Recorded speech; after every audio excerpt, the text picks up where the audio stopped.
दोस्तों 2024 का चुनाव बहुत नजदीक आ रहा है और 2024 के चुनाव के लिहाज से अगर देखा जाए तो लगातार जो खबरें सामने आ रही है उन पर गौर करना जरूरी है। हाल ही में चंडीगढ़ में मेयर जो चुना गया दोस्तों बीजेपी का चुना गया और भारतीय जनता पार्टी का वो जो मेयर चुना गया वो अनिल मसीह द्वारा चुना गया जो कि पीठासीन अधिकारी थे।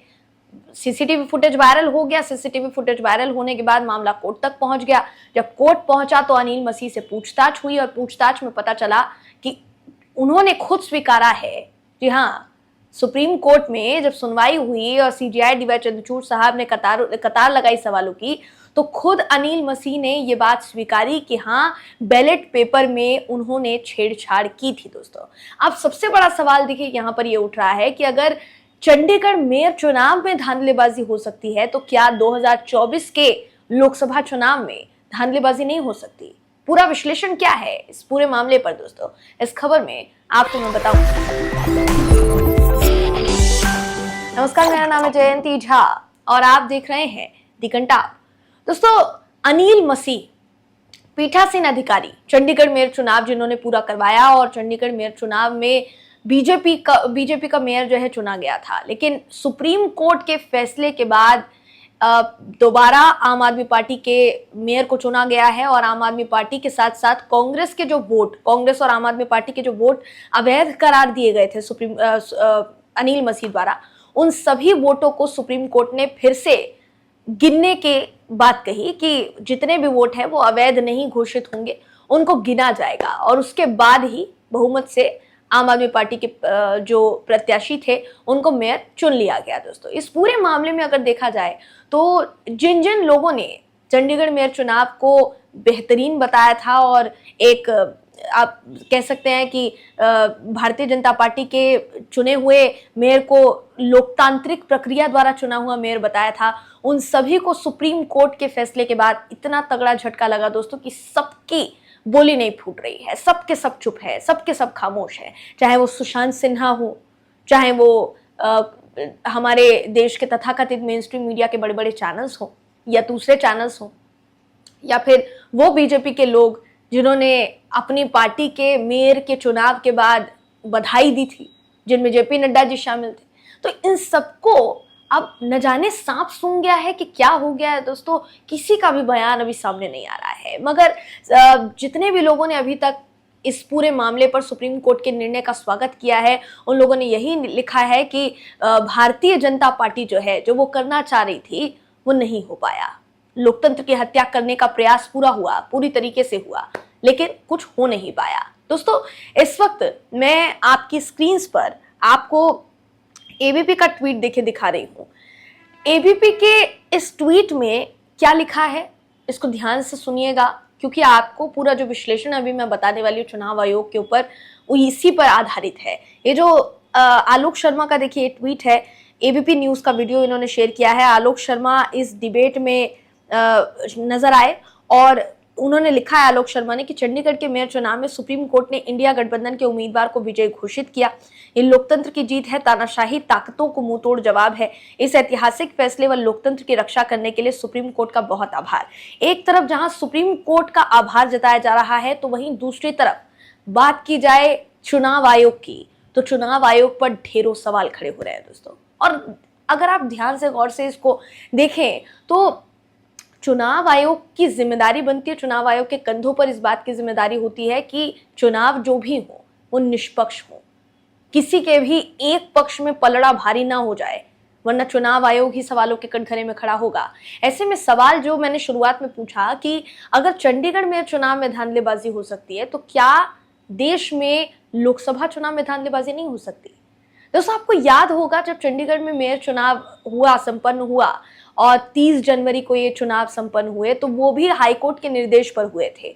इस पूरे मामले को लेकर कांग्रेस और आम आदमी पार्टी हाईकोर्ट पहुंच गए थे और हाईकोर्ट के निर्देश पर 30 जनवरी को चुनाव कराए गए। उससे पहले 18 जनवरी को चुनाव होने थे, लेकिन अनिल मसीह जो कि पीठासीन अधिकारी थे, पीठासीन अधिकारी की तबीयत खराब होने का हवाला दिया गया और कहा गया कि अभी उनकी तबीयत खराब है तो इस वजह से चुनाव को टाला जा रहा है। चुनाव टल गया, लेकिन जो विपक्ष है वो कोर्ट पहुंच गया। कोर्ट ने जब आदेश दिया तब जाकर चुनाव हुए हैं। और सबसे जरूरी बात ये कि जो सीसीटीवी फुटेज वायरल हुआ उस सीसीटीवी फुटेज में अनिल मसीह साफ सीधे तौर पर बैलेट पेपर के साथ छेड़छाड़ करते नजर आ रहे थे। बैलेट पेपर के साथ छेड़छाड़ के अलावा वो सीसीटीवी फुटेज में ऊपर देखते नजर आ रहे थे कि कहीं कोई देख तो नहीं रहा है, उन्होंने जो गड़बड़ की है वो कहीं किसी ने देख तो नहीं ली है। यही कारण है दोस्तों कि अनिल मसीह से जब सीजेआई डी वाई चंद्रचूड़ ने सवाल पूछने शुरू किए तो पहला सवाल सीजेआई डी वाई चंद्रचूड़ का यही था कि आपको जो यहाँ पर सवाल पूछे जाएंगे आप बिना हिचकिचाए सही जवाब दीजिएगा उसका। अगर कहीं भी आपकी चोरी पकड़ी गई, क्योंकि आप सुप्रीम कोर्ट में खड़े हैं, आप पार्टी ऑफिस या पार्टी कार्यालय में नहीं खड़े हैं, आप सुप्रीम कोर्ट में खड़े हैं, अगर कोई भी चोरी पकड़ी गई, चोरी चकारी पकड़ी गई तो आपको प्रोसिक्यूट किया जाएगा। और जो अनिल मसीह से सवाल पूछे गए दोस्तों, उन सवालों में अनिल मसीह ने ये खुलकर कह दिया कि हाँ वो छेड़छाड़ कर रहे थे, वो टिक मार्क लगा रहे थे बैलेट पेपर पर। एक पीठासीन अधिकारी के पास सिर्फ ये अधिकार है कि वो बैलेट पेपर पर साइन करे। किसके वोट अवैध घोषित होंगे, किसके वोट नहीं, उसका टिक मार्क लगाना ये पीठासीन अधिकारी के अधिकार क्षेत्र में नहीं आता है। जैसे सुनवाई सुप्रीम कोर्ट में हुई और सुप्रीम कोर्ट ने इससे पहले जब सुनवाई की थी सीसीटीवी फुटेज के आधार पर, तब भी सुप्रीम कोर्ट ने खासकर सीजेआई डी वाई चंद्रचूड़ ने क्लियर कर दिया था बिल्कुल कि ये जो पूरा सीसीटीवी फुटेज सामने आया है ये लोकतंत्र की बड़ी हत्या है, लोकतंत्र की हत्या दोस्तों इसको बताया था।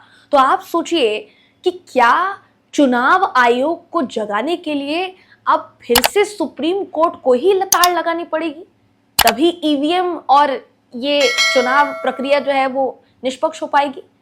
सुप्रीम कोर्ट की तरफ से ये भी कहा गया कि एकमात्र चुनाव ही ऐसी प्रक्रिया है जिससे ये प्रदर्शित होता है कि अभी भी देश में लोकतंत्र जिंदा है, लेकिन आप उसको भी निष्पक्ष नहीं रहने दे रहे हैं। तो सवाल यही है दोस्तों कि अगर चंडीगढ़ में चुनाव में हो गया इतना बड़ा घपला, इतनी बड़ी धोखेबाजी, अगर सुप्रीम कोर्ट ना होता तो हो सकता था कि मेयर की कुर्सी पर अभी भी बीजेपी के प्रत्याशी ही विराजमान रहते, लेकिन सुप्रीम कोर्ट ने वो करके दिखाया जिसकी सराहना देखिए हर तरफ हो रही है। इसलिए अभी फिलहाल के लिए अंदेशा जताया जा रहा है कि क्या सुप्रीम कोर्ट की दखलंदाजी अब ईवीएम को बैन करने में भी होगी। हालांकि अभी इस बात की पुष्टि नहीं की जा सकती है दोस्तों, लेकिन ईवीएम को लेकर देश भर में जिस तरीके से प्रदर्शन हो रहा है, देश भर के लोग जिस तरीके से ईवीएम के खिलाफ खड़े हो गए हैं, उनका कहना है कि जब तक ईवीएम रहेगी तब तक भारतीय जनता पार्टी का चुनाव जीतना ये सिलसिला लगातार जारी रहेगा, भले ही वो जीतने के उस राज्य में काबिल हो या ना हो। लेकिन ईवीएम के जरिए या चुनाव में धांधली के जरिए या अधिकारियों के जरिए ये धांधली संभव है। तो देखने वाली बात होगी कि सुप्रीम कोर्ट आगे चुनाव प्रक्रिया को और निष्पक्ष बनाने पर चुनाव आयोग को फटकार लगाता है या नहीं दोस्तों, चुनाव आयोग को सख्ती से निर्देश देता है या नहीं, देखने वाली बात हो कि फिलहाल इस खबर में बस इतना ही। आप इस खबर पर क्या सोचते हैं, आपकी इस पर क्या राय है, कमेंट करके जरूर बताइएगा। अगर आपको ये वीडियो पसंद आया हो तो वीडियो को लाइक कीजिए, शेयर कीजिए, चैनल को सब्सक्राइब करना बिल्कुल भी ना भूलें। फिर मुलाकात होगी आपसे अगली वीडियो में, तब तक के लिए नमस्कार।